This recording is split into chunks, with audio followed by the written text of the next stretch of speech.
Dans un site SharePoint, la notion de permission est importante dans la mesure où elle va permettre de définir ou de comprendre qui peut avoir accès à certaines ressources ou pas du tout, ou encore de quelle manière est-ce que ces personnes pourront interagir avec ces ressources.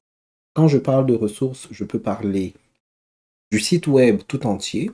Je peux parler d'une section du site web comme par exemple une liste en particulier, une bibliothèque en particulier, une page en particulier. Et parfois, ça peut être très pointu jusqu'à être un document en particulier. On ne va pas entrer dans beaucoup de détails parce que sur SharePoint Online, à moins que vous soyez l'administrateur de votre serveur SharePoint, il y a probablement une personne ou un département qui a mis en place un certain nombre de règles et vous n'allez probablement pas beaucoup interagir avec, mais être capable de comprendre les différentes nuances et niveaux de permission vous permettra de savoir de manière générale comment jouer dans SharePoint. Alors, les permissions, comme on l'a dit tout à l'heure, peuvent s'appliquer à différents niveaux. Il y a tout d'abord la permission ou alors l'ensemble des autorisations que vous pouvez avoir par rapport à un site web tout entier. En ce moment, je suis sur le site web SharePoint une étape à la fois.